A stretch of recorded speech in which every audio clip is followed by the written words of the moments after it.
എങ്ങനെയുണ്ട് ഗീവർഗീസേ നമ്മുടെ പിള്ളേര്? പിന്നെ എല്ലാരും ഒന്നിനൊന്ന് മെച്ചം. ഇത്തവണയും ട്രോഫി നമുക്ക് അടിച്ചെടുക്കണം. അതുപോലെ തന്നെ വ്യക്തിഗത ചാമ്പ്യൻഷിപ്പും. അതെന്റെ ഒരു വാശിയാ. തെക്കേമല സ്കൂളും നമ്മളും തമ്മിൽ ആ മത്സരം എന്നുള്ളത് അറിയാമല്ലോ. അറിയാം അച്ചോ. അവിടുത്തെ പ്രിൻസിപ്പാള് പുറത്തുനിന്ന് കോച്ചുകളെ വെച്ചാ പ്രാക്ടീസ് ചെയ്യിക്കുന്നേ. അവർക്ക് അതിനുള്ള പണവും സ്വാധീനവും ഒക്കെ ഉണ്ട്. നമ്മുടെ പിള്ളേരെന്ന് വെച്ചാ പാവപ്പെട്ട വീട്ടിലെ പിള്ളേരാ. എന്തെങ്കിലും കഴിച്ചാ കഴിച്ചു. ഇവിടത്തെ മാനേജ്മെന്റിനാണെങ്കിൽ ചക്രവും കമ്മി. പക്ഷേ ഗീവർഗീസിന്റെ മിടുക്ക് കൊണ്ടാ കഴിഞ്ഞ 10 വർഷമായി ഈ സ്കൂളിനൊരു പേര് വന്നേ. ഇതെന്റെ കഴിവൊന്നും അല്ല അച്ചോ. നല്ല ചങ്കുറപ്പുള്ള പിള്ളേരാ നമ്മുടെ കൈമുതല്. പ്രത്യേകിച്ചും ജോയും പ്രശാന്തും ഒക്കെ. പിന്നെ അച്ഛന്റെ സഹായവും. ഗീവർഗീസേ, ഇത്തവണ അങ്ങ് ഡൽഹി വരെ നമ്മുടെ സ്കൂളിന്റെ പേരെത്തണം. അച്ഛന്റെ സഹായം ഉണ്ടെങ്കിൽ അത് ഈ വർഷം തന്നെ സംഭവിക്കും. നമ്മൾ ആഗ്രഹിക്കുകയും പരിശ്രമിക്കുകയും ചെയ്യുക. ബാക്കിയെല്ലാം കർത്താവ് നോക്കിക്കോളും. ഇല്ല, ഇവിടെ നിന്ന് അങ്ങനെ ആരും ഒരു സ്പോർട്സിനും പോകുന്നില്ല. കഴിഞ്ഞ വർഷം പരീക്ഷയ്ക്ക് മാർക്ക് കുറഞ്ഞ കാര്യം നിനക്കറിയാലോ. അതിന് പരീക്ഷ വരുന്നല്ലേ ഉള്ളൂ. അപ്പോഴേക്കും അവൻ പഠിച്ചോളും. ഇതാകെ 2 ദിവസത്തെ കാര്യല്ലേ ഉള്ളൂ. സ്കൂളിന് പേര് കിട്ടാൻ വേണ്ടി അവരങ്ങനെ പലതും പറയും. അതിനൊക്കെ നമ്മൾ തുള്ളാൻ നിന്നാലേ ഇവന്റെ ഭാവിയാ പോകുന്നത്. ഈ സ്പോർട്സ് ഒക്കെ പണക്കാർക്ക് പറഞ്ഞിട്ടുള്ള കാര്യ. ഈ പറഞ്ഞ ഒരു സ്പോർട്സുകാരും അവസാനം ഈ കുടുംബം നോക്കാനുണ്ടാവില്ല. എനിക്കെന്തെങ്കിലും പറ്റിയാലേ നീയാ ഇവരെ നോക്കേണ്ടത്. ആ ഓർമ്മ വേണം. അപ്പച്ചാ, ഈ പ്രാവശ്യം മാത്രം എന്നെ ഒന്ന് പോകാൻ വിടണം. ഇത്തവണ പോയ പിന്നെ ഞാൻ ഒരു സ്പോർട്സിനും പോവില്ല. സത്യം. ഒന്ന് പറ അപ്പച്ചാ. വീട് അപ്പച്ചാ. അതാണ് നിങ്ങളുടെ ഒക്കെ ആഗ്രഹമെങ്കില് ഞാനായിട്ടത് മുടക്കുന്നില്ല. എന്നാ പോകാൻ ഒരുങ്ങിക്കോ.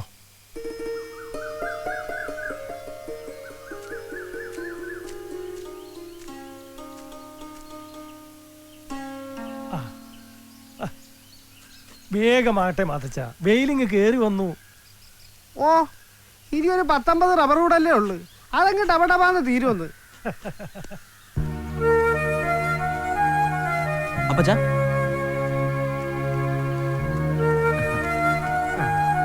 അപ്പച്ചാ, നീ ഇതുവരെ പോയില്ലേ? യാത്ര പറയാൻ വന്നതാ. അത് വെളുപ്പിനെ പറഞ്ഞതല്ലേ, പിന്നെന്താ വീണ്ടും ഒരു യാത്ര പറച്ചില്? ഞാൻ അപ്പച്ചനെ വല്ലാതെ വിഷമിപ്പിക്കുന്നുണ്ടെന്ന് എനിക്കറിയാം. എനിക്ക് സമ്മാനം കിട്ടാൻ അപ്പച്ചൻ പ്രാർത്ഥിക്കണം. അത് പിന്നെ ഇല്ലാണ്ടിരിക്കോ? നീ ഓടണം, ഒന്നാമതാവണം. ഇവിടെ മാത്രം പോരാ, ഇന്ത്യയിലെ 1ാമത്തെ ഓട്ടക്കാരനാവണം. അത് ഈ അപ്പച്ചനെ കാണണം. ഇല്ലയോടോ മാത്തച്ച? അതെ അതെ, യവൻ മിടുക്കനാവും. ഈ മല മുഴുവനും ഓടിക്കയറിയ കാലല്ലയോ ഇത്. ഇത്തവണത്തെ മത്സരത്തിൽ യവൻ തന്നെ 1ാമൻ. അപ്പൊ പത്രത്തില് ഞാനും ഇവനും കൂടി ഇങ്ങനെ നിൽക്കുന്ന ഫോട്ടോ വരും. ആ പടത്തിന്റെ ഒരു മൂലെ ഈ മാത്തച്ഛനെ കൂടെ നിർത്തണോ മോനെ? അത് പിന്നെ ഇല്ലാണ്ട്. ഇത് പിടിച്ചോ. പോകുമ്പോഴേ പാറേപ്പള്ളിയിൽ ഒരു കൂട് മെഴുകുതിരി കൂടി കത്തിച്ച് വെച്ചിട്ട് വേണം വണ്ടിക്കാൻ. ശരി അപ്പച്ചാ. എന്നാ ശരി. ശരി, ചെല്ലേ ചെല്ലേ.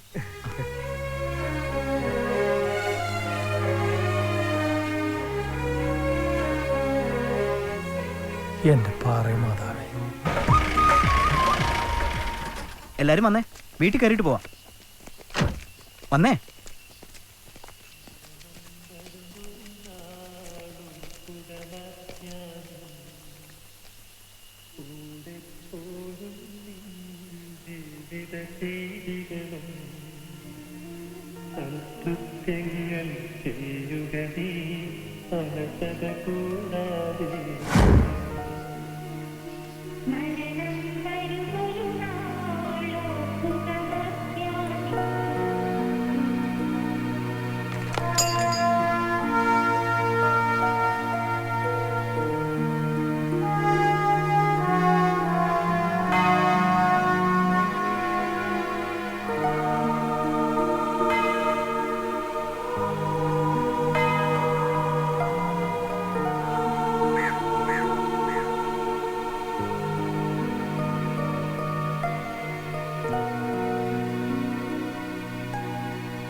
ഈ സ്പോർട്സ് ഒക്കെ പണക്കാർക്ക് പറഞ്ഞിട്ടുള്ള കാര്യമാണ്.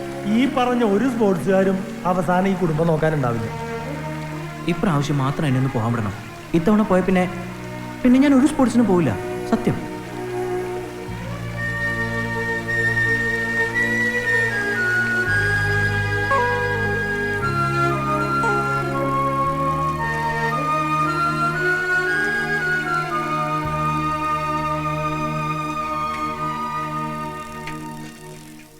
മൊലാളി അപ്പോ അതങ്ങ് കൊടുത്തേക്ക്.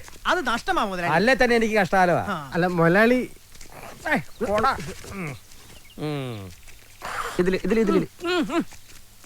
എന്നാടാ വണ്ടായി കാണിക്കുന്നത്? ഈ കണ്ട പറമ്പ് മുഴുവൻ കിടക്കുമ്പോ ആരെയും തുപ്പി ആ തുപ്പല് കോളാമ്പി സൂക്ഷിക്കുവോ? അതിപ്പോ മുതലാളിയുടെ ഐഡിയ എന്താണെന്ന് എനിക്ക് അറിയില്ലല്ലോ. 10-12 വർഷം കൊടയും പിടിച്ച് കോളാമ്പിയും തൂക്കി എന്റെ പുറകെ തൂങ്ങിയിട്ടും എന്റെ ഐഡിയ നിനക്ക് ഇതുവരെ മനസ്സിലായില്ലല്ലോ. ഒന്ന് പറഞ്ഞു കൊടുക്കും മാത്തച്ച, ശരിയല്ലേടോ? പിന്നല്ലാതെ എന്റെ മൊലാളി ഇതുപോലൊരു ശരി ഞാൻ എന്റെ ജീവിതത്തിൽ കേട്ടിട്ടില്ല.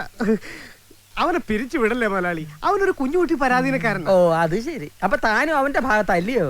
എന്റെ കണ്ണം നടയണം. പിന്നെ ഈ തോട്ടം നിങ്ങൾ തൊഴിലാളികൾക്ക് എടുത്ത് അങ്ങനെ പെരുമാറാവല്ലോ. അല്ലെങ്കിൽ തന്നെ ഇപ്പൊ അങ്ങനെ തന്നെ ആണല്ലോ. പേരിന് ഞാൻ ഒരു മുതലാളി, കാശ് മുഴുവൻ നിങ്ങൾക്കും.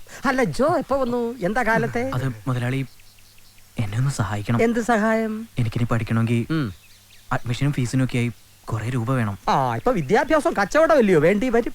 അതുകൊണ്ട് മുതലാളി ഒന്ന് സഹായിക്കണം. വെറുതെ വേണ്ട, കടമായിട്ട് മതി. ഓ അക്കാര്യം മാത്രം ഇവിടെ പറയണ്ട. ആ നീ താമസിക്കുന്ന വീട് സ്ഥലം ആരുടേതാന്നാ വിചാരം? മുതലാളിയുടെ. ആ അപ്പൊ അറിയാം. നിന്റെ അപ്പച്ചൻ നിന്റെ അമ്മച്ചിയെ കല്യാണം കഴിച്ച് വന്ന് കയറിയപ്പോ താമസിക്കാൻ കൊടുത്തതാ വീട്. ചെറിയ വാടകയിൽ താമസം തുടങ്ങിയിട്ട് വർഷങ്ങളായി. ആദ്യമൊക്കെ കൃത്യമായിട്ട് വാടക തന്നു. പിന്നെ വാടകയുമില്ല, രസീതുമില്ല. മാത്രമല്ല നിന്റെ അപ്പച്ചൻ പണി ചെയ്ത് തീർത്തോളാന്നും പറഞ്ഞ് കുറച്ച് കാശ് എൻ്റെ നിന്ന് വാങ്ങി. അത് ഇതുവരെ തിരിച്ചു തന്നിട്ടില്ല. അതുകൊണ്ട് എൻ്റെ മോനൊരു കാര്യം ചെയ്യും. എൻ്റെ മോന് ഇനി കോളേജിലൊന്നും പോണ്ട. ഇവിടെ എൻ്റെ ഈ തോട്ടത്തിൽ ഇങ്ങനെ നിന്റെ അപ്പച്ചനെ പോലെ പണിയെടുത്ത് വലിയ റബ്ബർ വെട്ടുകാരനായി പേരെടുക്കാൻ നോക്കണം. അങ്ങനെ വരുമ്പോ നിന്റെ അപ്പച്ചന്റെ കടവും തീരും, ഇവിടുത്തെ കാര്യവും നടക്കും. ഒന്ന് പറഞ്ഞ് മനസ്സിലാക്കി കൊടുക്കണോ മാത്തച്ച? വാടോ, പഠിക്കാൻ നടക്കുക. ആ പൂതി അങ്ങ് മനസ്സിൽ വെച്ചാ മതി.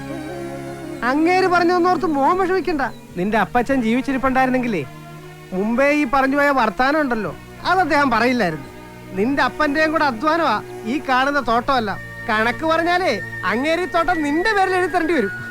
അതെനിക്കറിയാം മാത്തച്ച, തിരിച്ചു പറയാൻ അറിയാഞ്ഞിട്ടല്ല. ഞാൻ എന്തെങ്കിലും പറഞ്ഞാ ചിലപ്പോ എന്റെ അപ്പച്ചന്റെ ആത്മാവ് അത് പൊറുക്കില്ല. അതുകൊണ്ടാ.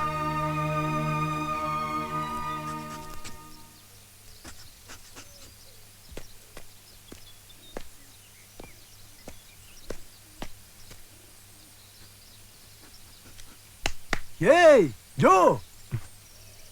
ആ സാറോ? എന്താണാവോ ഈ വഴിക്ക്? വാ വാ, രാവിലെ തന്നെ പണിയിലാണല്ലേ.